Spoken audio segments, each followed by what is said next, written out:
guys, welcome back to my channel, or welcome if you are new here. Today, I'm going to be sharing the best ways to take care of your hair between washes. This is something that you guys ask me about all the time, and that makes me so excited because taking proper care of your hair in between wash days is super important, but often neglected. So let's jump into it. My first recommendation is to prioritize protective hairstyles. I have an entire video talking about the best and the worst hairstyles if you are looking to prevent breakage, so I'll list that below if you haven't seen that yet, but basically the looser the hairstyle, the better. Even though these kinds of looks are super trendy, I personally avoid any sort of hairstyle that's really tightly pulled and slicked back because that tugs on the hair and can cause breakage. So you'll almost never see me wearing a ponytail or a bun that's super slicked back. I do love rocking hair clip buns though, even though they're definitely not as trendy. They are a really great way to get my hair out of my face, but in a gentle way. So I'll just twist my hair into a loose bun and then clip it with a hair clip.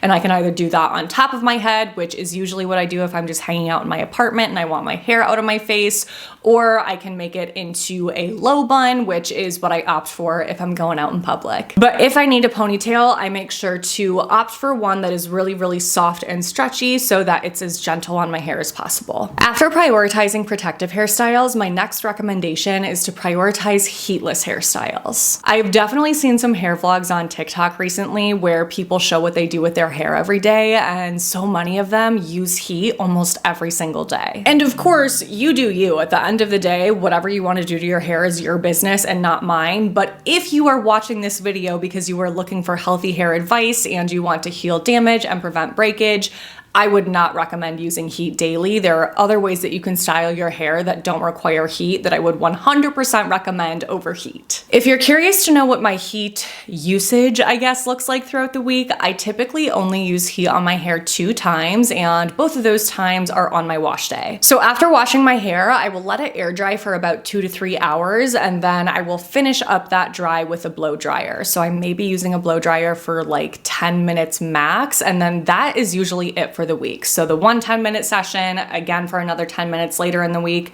for my 2 wash days, and then typically I'm not applying any additional heat to my hair. Sometimes, of course, there are exceptions. If I want to curl my hair and use a heated curler or the Dyson, I may do that, but more often than not, I'm doing a heatless style. So a lot of the times I will apply some sort of heatless styling. There needs to be a better word for this. Like, this isn't a device. I wouldn't really call this a tool. What should I call it? Like a heatless styling object? Do you know what I mean? I don't know what to call these as a category is what I'm trying to say, but I will typically put in something like the Octo Curl or a robe tie to create robe tie curls. Or actually, I got this recently off of Amazon and this is fabulous.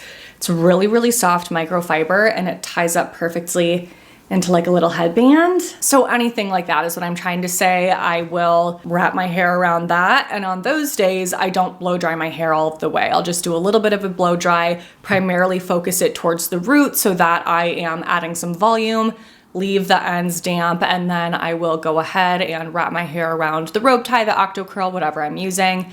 Wake up, have nice fresh curls with no additional heat required. But even if you don't do that on the day that you wash your hair, you can still use things like that in between washes. All you have to do is re-wet your hair. I guess you technically don't even have to do that. You could just do it dry, but if you want the best results, I would recommend wetting your hair. You can just put some water into a little spray mister bottle. I'll list my favorite from Amazon below. I feel like everyone already has one of these, but just re-wet your hair so that it's damp, and then you can wrap it around your Octo Curl, whatever, and then you have beautiful heatless curls, but in between washes. If you're somebody that prefers to give yourself a blowout on wash day and you don't really curl as much, I still have a heatless solution for you, and it's using a sleepy tie. So you'll do your blowout, wrap your hair around the sleepy tie at night so that when you wake up in the morning, your blowout still looks fresh and you don't have to like re-blow out your hair to maintain that type of style. And I also really love the look of heatless waves. I used to do this so much more. I kind of just forgot about it, but I used to always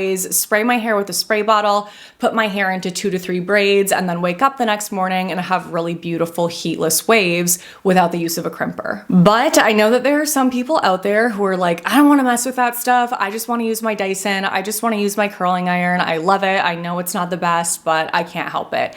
And I get it. I totally get it. Like I said, I do still definitely use a curling iron every now and then. When doing that though, my top recommendation is to make sure that you're reapplying heat protectant on dry hair. So let's say you had your entire wash day, you used all your styling products, you heat styled your hair, and then 3 days later you want to curl your hair again. That is when you're going to want to make sure to reapply heat protectant. So you could totally just use the same heat protectant that you used on wash day, but I do find that there are some that don't really work that well when you're applying it on top of existing product.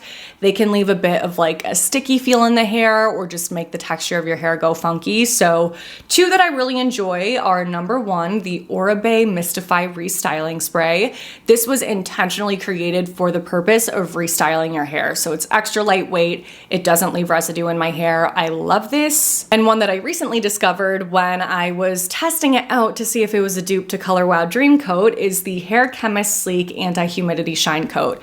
This is much more affordable. It was not technically formulated for the same purpose as Oribe Mystify, but for me, it works really well for that purpose because of how lightweight it is. No sticky weirdness with this for me either. My next tip is to recondition your hair between washes as needed. I used to pile on product in between washes. I would go in with a thick lotion or a cream. I'd put an oil on top of it. I would just like douse my hair in product, and I definitely don't do that anymore. That's definitely not going to damage your hair, but it's also not going to feel the best. Like, it's probably gonna start to feel a little bit gunky, and it can definitely weigh down your hair. When reconditioning, I would say the best thing you can do is use products that work well for your hair type. So if you have very, very thin and or fine hair, you're probably going to want to use something that is much lighter weight than somebody who has super, super thick, coarse hair. If you have a hair type like that, you may really like to use a product that's thick and creamy because it can kind of like tame the mane better. But again, if you don't have hair like that, you probably don't have a need for products like that between washes. My top recommendation for reconditioning is to use some sort of leave-in oil. And there are different types of oils to choose from. So even within this one category that is oil, you have some that are super, super lightweight, some that are pretty thick and heavy. So again, it's just best to pick one that works best for your hair type, and that's not going to be the same for everyone. I personally really love an oil mist. I think that this is great if you have thin to normal hair, but I have thick hair and I still love using an oil mist because it's not as easy to go overboard with it. It just sprays out in a very fine mist, and it's not something that you can like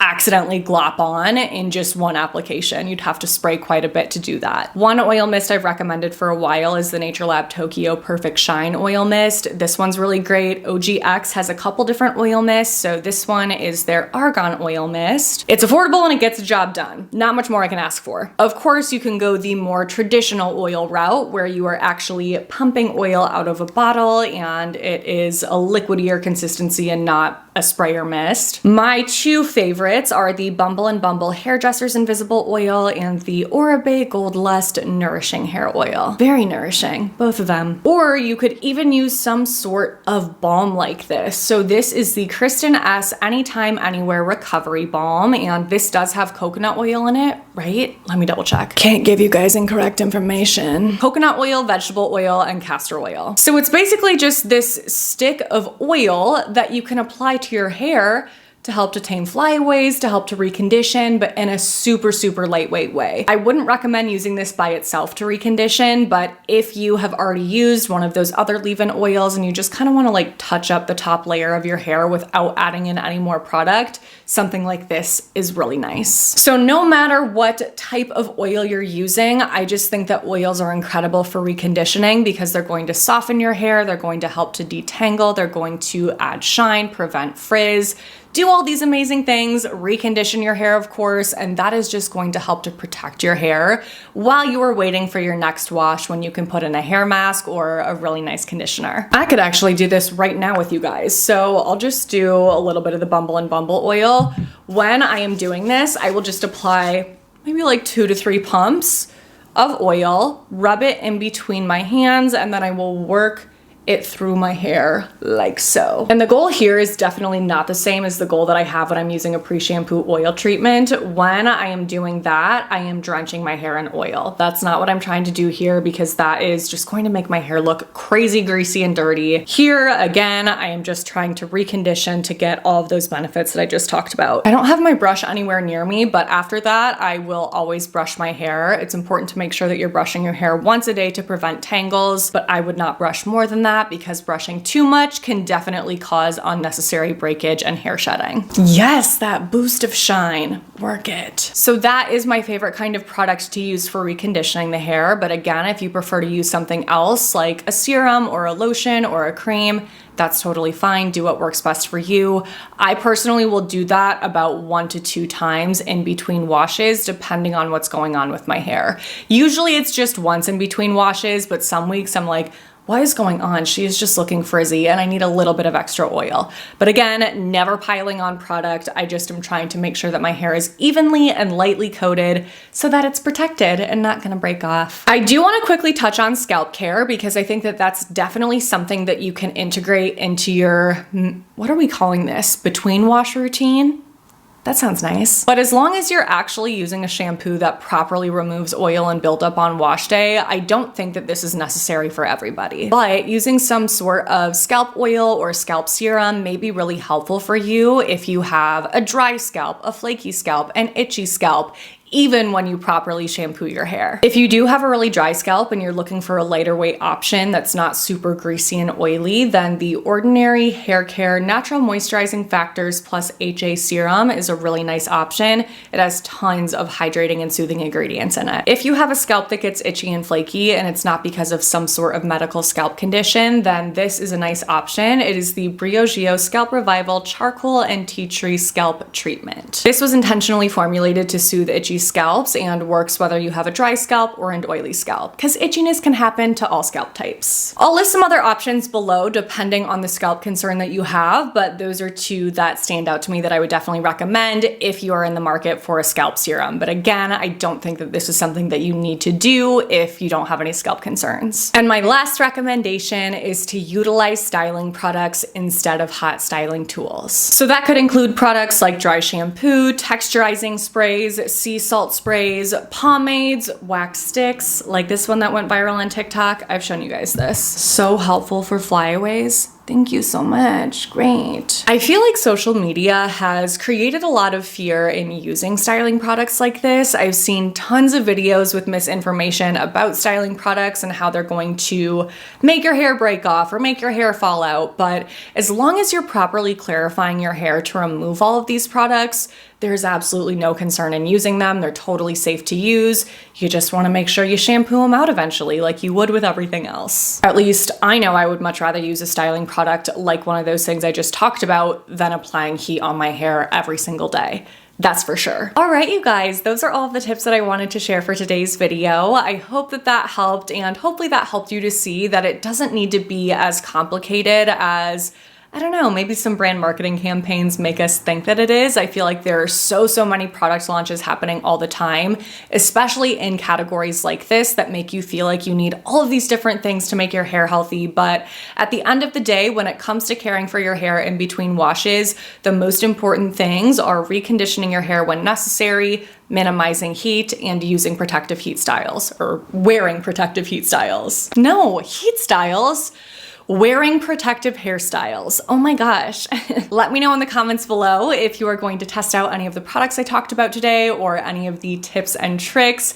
If you enjoyed the video and found it helpful, please don't forget to give it a thumbs up, subscribe to my channel if you haven't already, click on that notification bell, and send my channel to a friend. Thank you so much for doing those things. Your support means the world. Thank you for watching my videos. I love the freaking heck out of you guys. Make sure to stay tuned for my next one because that will be up in a few days. But until then, I hope you have a great few days.